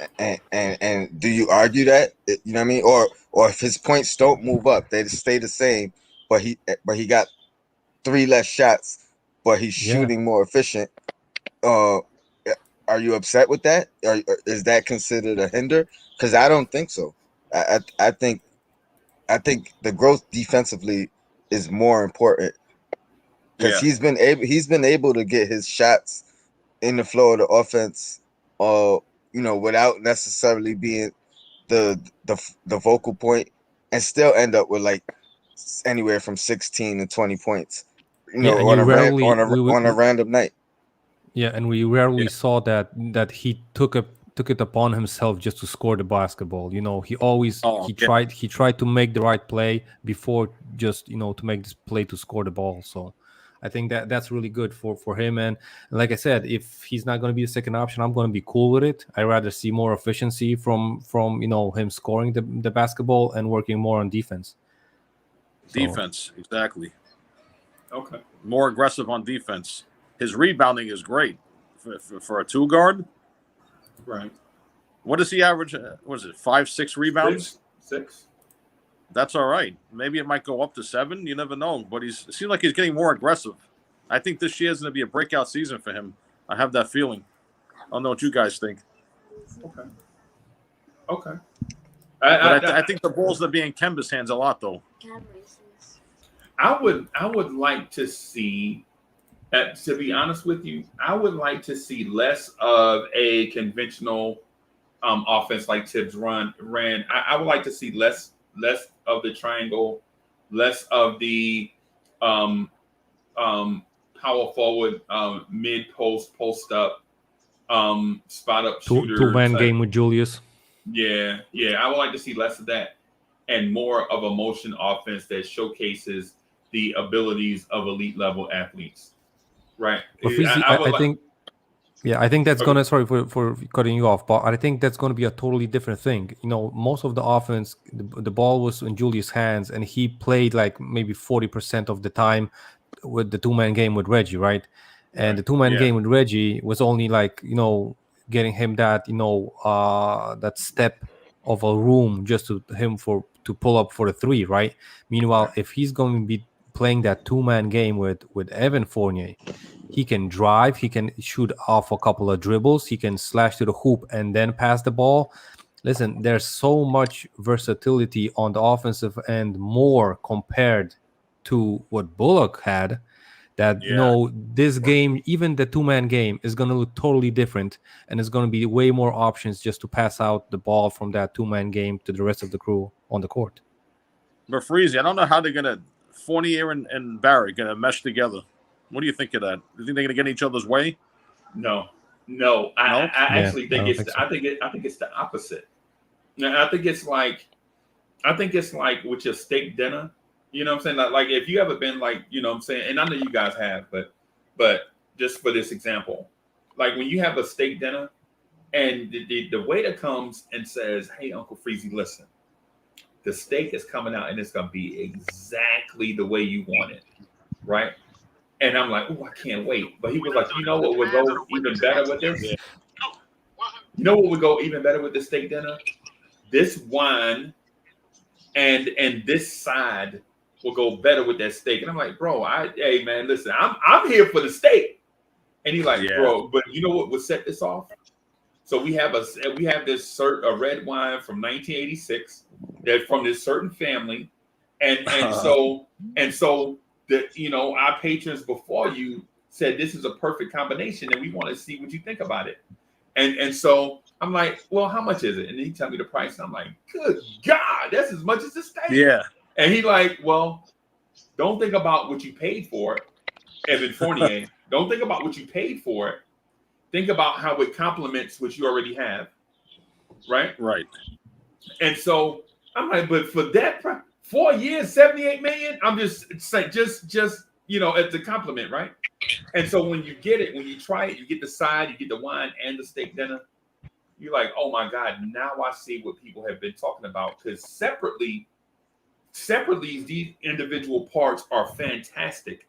But when you bring them all together, they complement each other in a way that you never thought they would complement each other, but it serves each other well. So with that said, remember that RJ Barrett has an international type game, right? Not totally, but he has an. Remember, he played for Team Canada.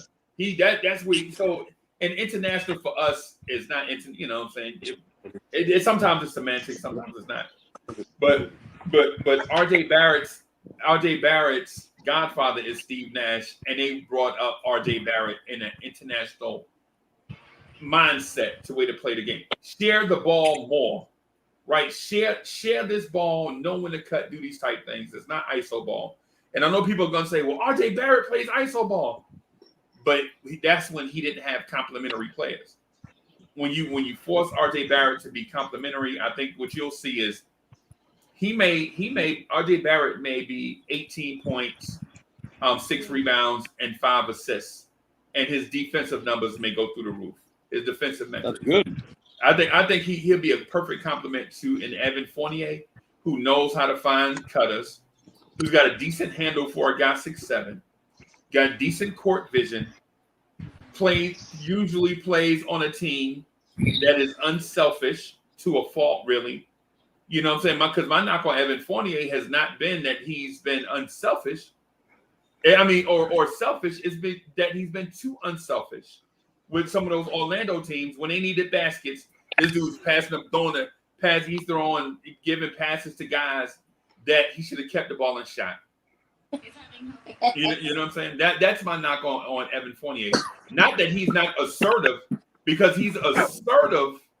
He's assertive and aggressive, and offensively looking for the best, highest quality NBA play. But I would like my knock was he's not aggressive, like just taking the ball, taking the game on his shoulders and going and doing it. You know what I'm saying? So I think he's going to complement Kemba and RJ Barrett. I think the disconnect may come from you told Randall he was the man. And I'm not knocking Randall. No, I love Randall.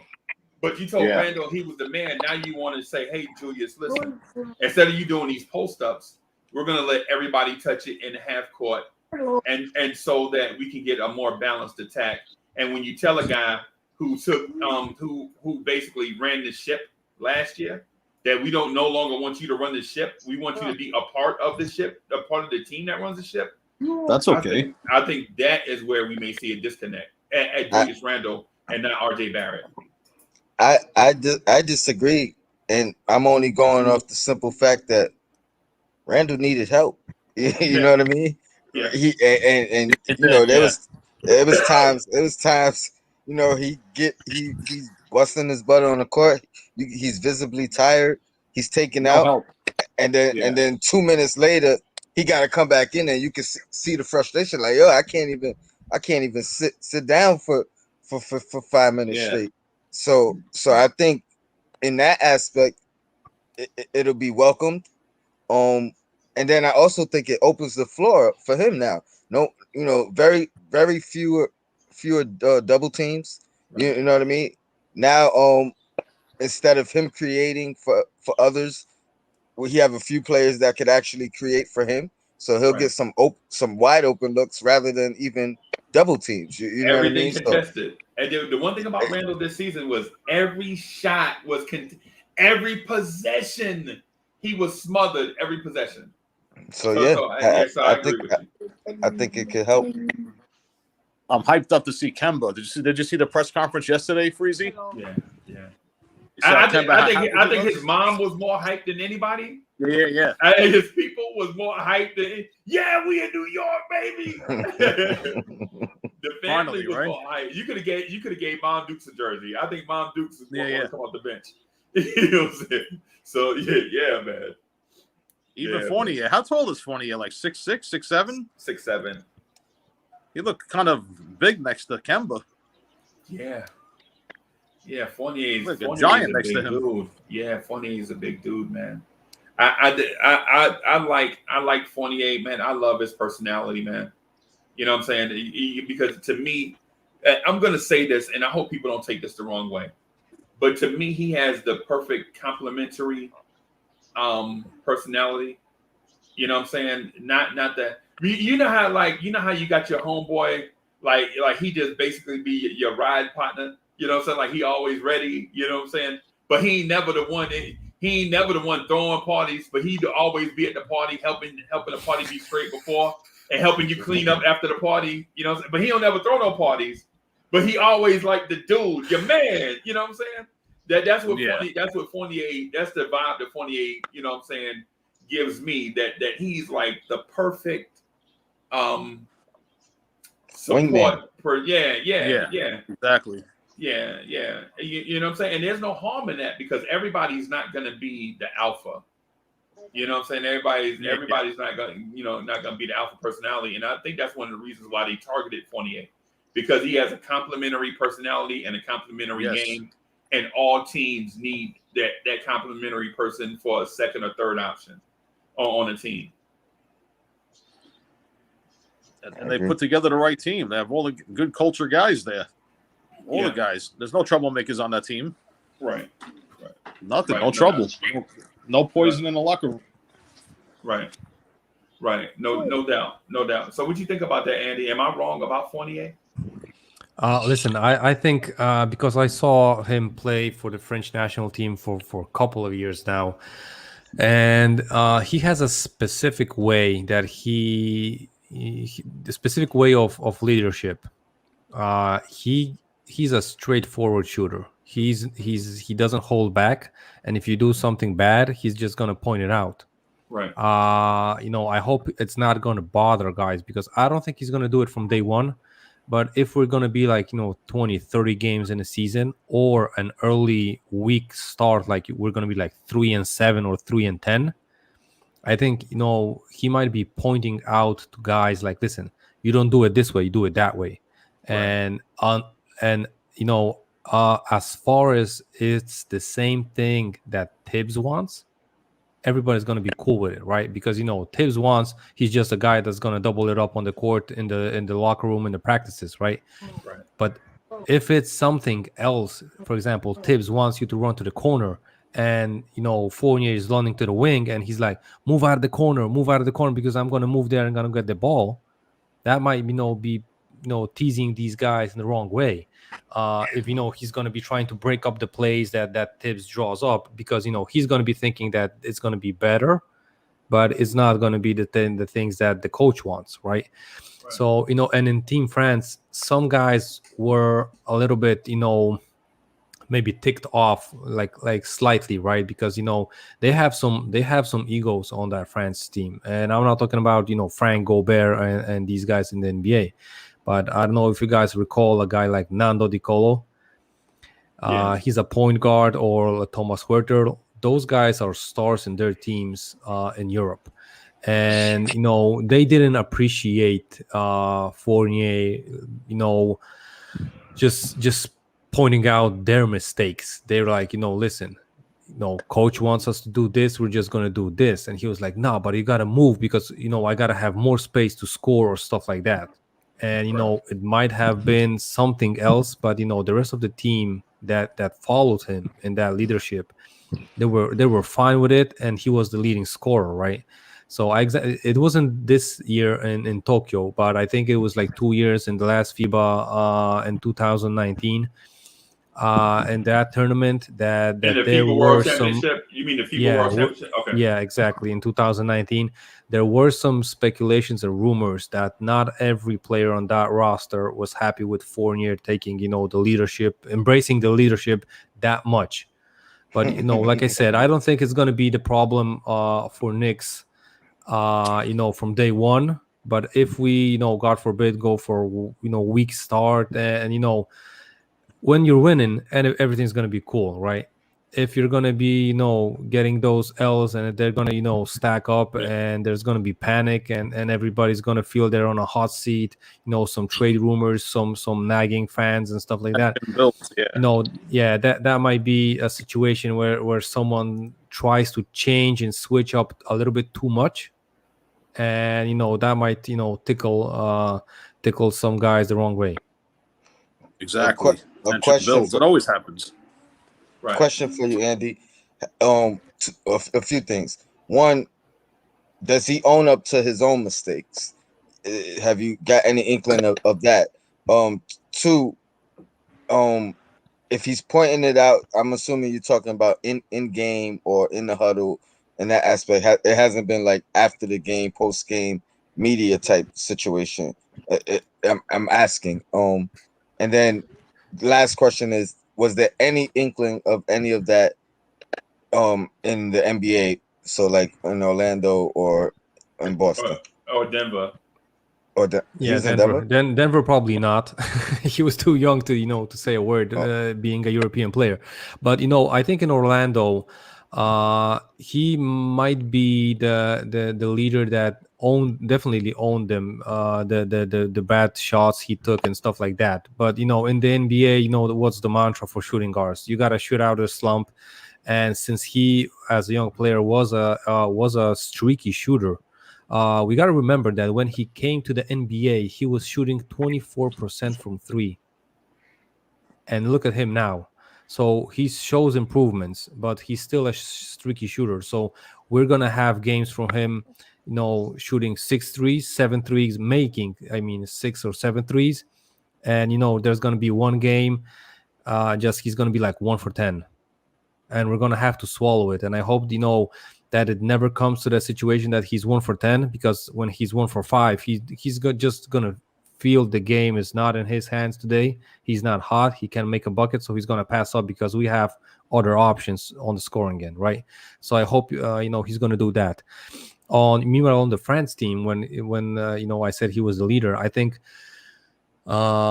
we definitely saw him taking over the huddles. They're always in Europe. You don't try to go above your coach. So that's one thing. But when they screwed up a play or something like that, Fournier was the first guy to pat you on the back and say, "Listen, next time we're gonna do it. Next time it's gonna happen. Next time we're gonna make the basket.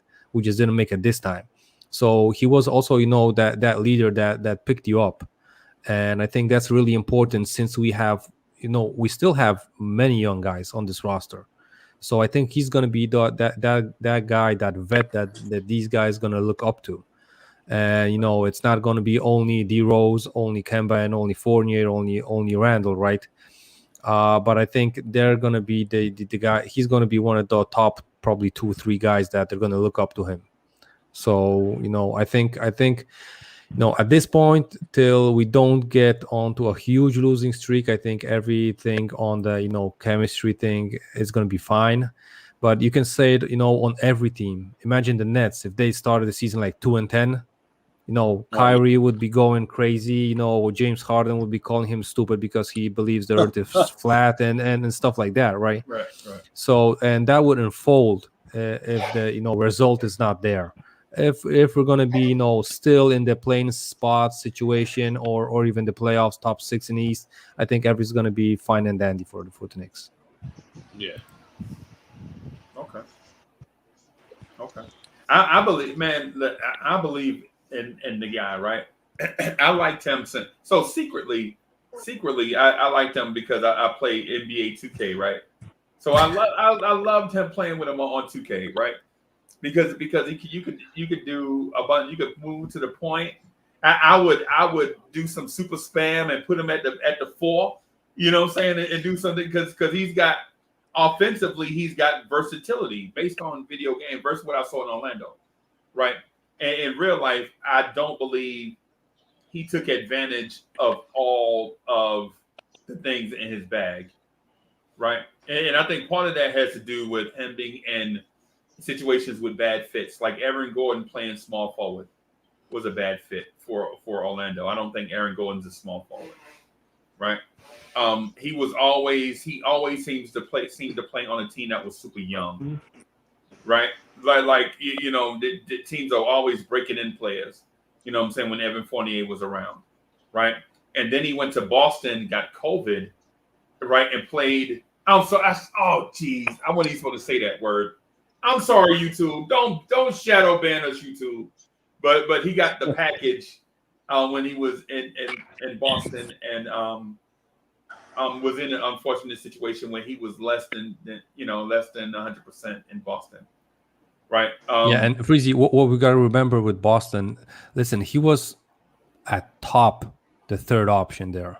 Not to mention that they had, they got, Marcus Smart. I don't think people realize that he might not be the scoring option, but he's definitely one of those alpha dogs on that team. And, it's not like he's taking the ball from him or stuff, but they were just put in line. And I think Kemba fell short in that team as well because of that situation.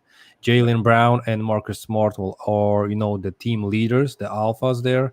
Yeah. Meanwhile, Tatum can be the best scorer, but and he's still like leading by example. So, listen, when you're basically like Kemba, from being named the franchise player, being put in a spot as the fourth dude on the team, that's still, it's gonna devalue you, right?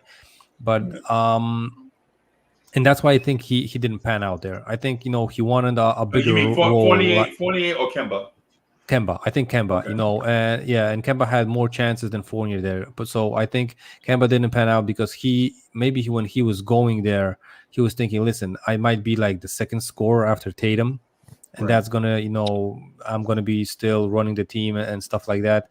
Meanwhile, the real life situation put him in the third, fourth seed, spot, and I think he felt basically underappreciated. Meanwhile, on the Knicks, even if he's the third or fourth option, he's still at home. He's gonna feel the appreciation from the fans. Oh yeah. So I think that's gonna be carrying him through the season. So just God forbid that something happens with his health. So I think he's gonna be fine. And even if he's not gonna be perfect stat 20-10 or 5 guy, right? He's still going to be the best point guard Knicks have had, like, basically in 2 decades. So, okay. So well, guys. Go ahead, Dan. Go ahead. I'm happy with him and Derrick Rose. Splitting the point guard duties. I'm happy with that crew right there. And I see yesterday Kemba said he's already mixing it up with Quickly and with Grimes. He said, which is good. Okay. He's gonna teach these guys, and like I said, the young guys need to play. Grimes definitely has to play, and Deuces has to get in there too. These young guys have to play. Yeah. Hey, so I want to address that with Tony after we run this commercial. I got to run a commercial real quick, okay? Right. Hi. My name is the Ghetto Intellect. I am the co-star of the Knicks Freestyle on the Blorangetears Network. Please come check us out. You'll see me and Free Keith and Freezy, Uncle Freezy, interacting with one another, bringing you hot topics, our amazing takes, but more importantly, smash that like button, subscribe to the Blorangetears Network, and more importantly, share all across your social media networks. Don't miss us. We'll check in with you next time. Bye. Yo, what's good, everybody? It's your guy, City for real. The co-host of the Knicks at Night podcast. It's your boy. I'm chilling. The Blorange family is rocking. Y'all know what to do. Throw those orange and blues in the chat. Y'all know how it is. And maybe I will catch you on the next live. Let's get lit. Get that energy all the way up. Let's go New York Knicks. Holla.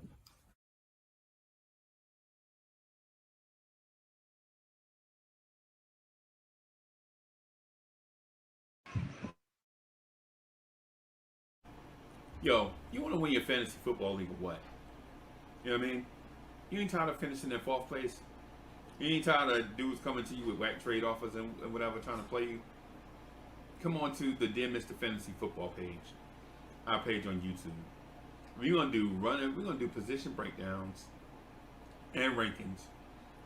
We're gonna talk some NFL football too. We're gonna get in depth. We'll do offensive line rankings, defensive line rankings, defensive rankings, all of that stuff, so you'll be prepared to put in your best lineup. Come through. Your man Uncle Freezy will be there. Come through, hang out with your man Uncle Freezy. Share, like, and subscribe later.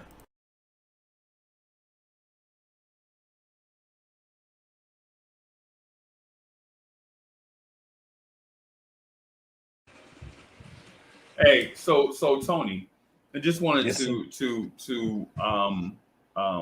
get your takes on what you heard from Andy just now about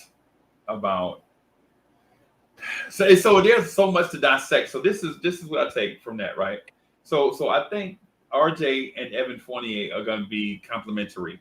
I think Kemba is underrated, especially in that aspect of Brad Stevens didn't feature him in their high pick and roll offense with the double screeners. So they had, you know how they had the two bigs together? They had Robert Williams and another guy would screen. One guy would roll and the other guy would slide to the perimeter for a three. And the ball handler, usually Jason Tatum, would take his pick, throw the lob to the roller, kick out to the guy that popped, or take the drop man ISO and one-on-one for a mid-range shot. And so they ran that to the, I'm not gonna say they created that offense, but we saw Jason Tatum go for 50 and 60 running, in that offense, but it didn't feature Kemba, right? Kemba was more like the tertiary playmaker. If the defense was able to somehow defend that, Kemba could get the ball with like 8 seconds left and then create something off the dribble, right? Do you think we'll see a resurgent Renaissance Kemba in New York, given the opportunity to be, given the opportunity in this offense where this offensive system did not have an elite level, high level scorer? Do you think Kemba can bounce back and Evan Fournier can have a career season in New York with that in mind? Yeah. Yes. 100%, man. I mean, I think he's gonna open up everything for us offensively. One of the things he stated in the press conference is, making the right read, making the right play. So I think if he just does that, but uses his skill set, penetrating to the basket, driving kicks, he's even gonna benefit off ball with catch and shoots. So yeah, and coming home, it's gonna be a resurgent. I really just hope Tibbs was just talking for the cameras when he was talking about, he's playing back to backs.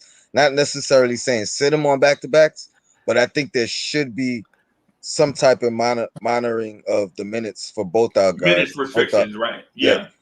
For him and Derrick Rose. There will be, yeah, for sure. I just hope that. But what's going to determine that more than anything else is winning and big leads and taking. If we could go head on and dominate when those guys are playing, then they both may be able to sit some minutes in the game if the game's out of reach or in our favor. You know what I mean? Right. So hopefully we have some games like that where the game's so out of reach or these guys could sit and maybe we get to see a deuce or quickly some of the younger guys more because we're up by so much. Right, especially in the second half of a back-to-back, if you have a 20-point lead, to late in the third quarter, I could see where a McBride and a Grimes could get some type of exposure. Yeah. Some co-pilot minutes. You know how, like on a long flight, the co-pilot to take over, the pilot to do the takeoff, and then he'll do like the first 2 hours, and then the co-pilot to get on for like an hour, and then the pilot to take back over for the last hour, and then landing and all of that. You know what I'm saying? So maybe if we can do that, I could see that. I could see that, and I'm all for it, right? I'm here for it, right? My only thing though is Tibbs is stubborn, right? Tibbs is probably going to run a 10-man rotation, a 10-man rotation, and to be honest with you, Knox, McBride, and Grimes are not going to be in it. I know. You know what I'm saying? Because if you're looking at your bench being Rolls, Quickly, Burks, Obi, Noel, I can't see McBride or Grimes or Knox taking minutes from any of those guys, especially since that formula, that bench is what got us to the 4th seed in the playoffs last year. And coaches are creatures of habit. So what won before should be able to win again. And not based on the coach being smart alone, but based off of chemistry. You bring these guys back, they're used to playing with each other, they know what they expect, they know how to manage, they know what guys like to be at, they know the schedule, you know what I'm saying? They know how to do all these things, they're gonna be professionals, right? And are you willing to shake that up just to give Miles McBride minutes? I don't know. Well, a Freezy, Maybe. but one of the things that Tibbs did, he tried that. You know what I mean? There were times where we had big leads, and he cleared the starters. He gave minutes to some of the guys that weren't necessarily getting minutes, right? And we lost the lead. And I think he did that twice early, and we ended up losing those games. And after that, it became a short leash. So now I think he'll give that same opportunity, but guys are gonna have to hold the fort down. You know what I mean? Guys are gonna have to keep that lead or increase it, because we've also seen him do that, where play some extended minutes to guys and move away from his normal rotation pattern, which was very consistent. His rotation pattern was consistent all year, but we did see a few times where some of the bench players outperformed some of the starters, and they did get extended minutes. So I think if they take advantage of the opportunities they're given, I think that the opportunity will be extended. It's going to be up to those players, because on the flip side, if you don't, you move further back into that situational rotation, but he gave everybody a fair chance, especially Knox, especially Kevin Knox. Knox was He playing gave him a lot of chances to Knox. Yeah, not in the beginning of the season. Knox was playing about 20 minutes a game, and the Knicks hovered around 2 games below about 500. He took Knox out of the rotation, and the team took off. And I'm not saying it was Knox's fault the team was bad, but what I'm saying is Tibbs made an adjustment, and then the team took off, and you saw the end result, right? So maybe Knox will be better this year. I hope so. But the adjustment he made by taking Knox out of the rotation and playing the other guys, especially Obi more, you can't say that Tibbs didn't make the ultimate adjustment, because even when injuries were setting in, we were still beating teams on the road. You know what I'm saying? Think about all the injuries we had, you know what I'm saying, because of protocols, injuries. Man, our starting center missed the majority of the year, and we still made the 4th seed in the East. Yep. You know? I mean, it was a lot of... They need to go more small ball lineups to get these guys in, I would say, right? What do you think about that? 3 guard alignments, play more small guys together. I think we're coming out of the gate with that. I think by having Fournier, RJ, and Kemba on the floor, it works towards your athleticism, speed, and quickness, and that you would get from a 3-guard lineup. You know what I'm saying? Because unlike when you had Alfred Payton and Reggie Bullock, with Kemba, Fournier, and with RJ, you basically have a situation where all guys can dribble, pass, and shoot. Yep. Last year we didn't have 3 guys that can dribble, pass, and shoot you know what I'm saying, in a rotation. So yeah, hey, shout out to our guy, the ghetto intellect, the Knicks freestyle. Knicks freestyle will be on today at 7:30, and I'm certain it's gonna be lit. But everybody, I got a wrap right here because I got to do some stuff. Before Knicks freestyle airs. Man, I want to thank everybody for coming through. Y'all want to say something before we get out of here? Yeah, I was gonna go live at 3:30, but I mean, Andy, if you ready, we could jump in there right now, unless you need a break. Yeah, I need a break. At least a couple of minutes. I gotta get some snacks, food before I gotta go. Online with you. I'm gonna try to hook you up though. I'm gonna be in touch. All right. Look out for Knicks and Bruises. I'll be on sometime today. Hey, what's your link? What's your link? What's the link?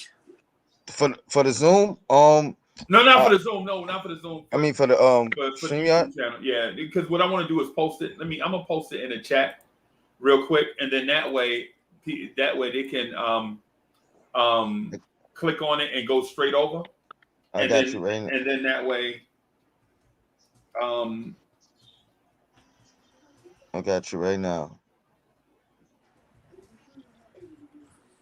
Okay. Oh, I see it. I got you. You got it? Yeah, All right. I got you. Because I'm on your page right now. Appreciate right. you, bro. Yeah, man. But yeah, look out for that. We got some things to talk about Atlanta trolling the Knicks. You know. Yeah. And I appreciate you, Freezy. Yeah, Yo, man. Blackest Time. Yo, I see y'all Knicks and Bruises. Yeah, man. And it everybody. was a pleasure, Freezy. Yeah. Oh, for sure. Nah. The pleasure was mine, bro. Breezy, thank you again, as always. Yeah, man. You're the man. You are the man. Man, y'all are so dope, bro. Y'all are so dope. The Knicks fan base are the smallest fan base out there in the league, bro. Because we legit get big boys doing stuff to ESPNs and SNYs, and then we have stuff like this to kind of tide us over. This is no other fan base is rocking stuff like this, bro. Hey, Freezy, this is the guy right here behind me that keeps telling me to go on with you in the morning. Don't forget to get on with Freezy. Bam. Right there. Right, Lucas? Say thank you, Uncle Freezy. Ben Lucas is in the building. In the building. What's good? That's it. All right. Thank you, Freezy. Yeah, no doubt, everybody. Hey, no doubt, man. We'll see y'all tomorrow. I'll try to be on time tomorrow. Had a whole bunch of stuff going on today. I had to jump on. Make sure y'all check out Knicks and Bruises. The link is in the in the chat. I think there it is. There it is right there. Make sure y'all come over. We want to see about 120 people come over to hang out with Tony and them. You know what I'm saying? Yes. I'm sure it's gonna be dope. Hey, Tony, what time is that on? I mean, the latest will be 3:30. I'm gonna wait to get a couple guys in the in the panel, and it may be 30 minutes, but the latest will be just hit that notification. You'll get the notification. Yeah, jump right in, check me out. Yeah, subscribe to the channel, party people. Thank you, Tony. And shout out to the you. NBK fan, man. Yeah, hey man, it's great work all around, man. I'm gonna go so that I can do some stuff before Knicks freestyle come on. So I don't think I'll be able to jump on because I got to work tonight. So we'll schedule something, bro. You know how, it's all love, man. Always. Hey, no doubt. Hey man, everybody, thank you for coming through. I'm out of here. Thank you, Freezy. Peace. See you, buddy. Peace.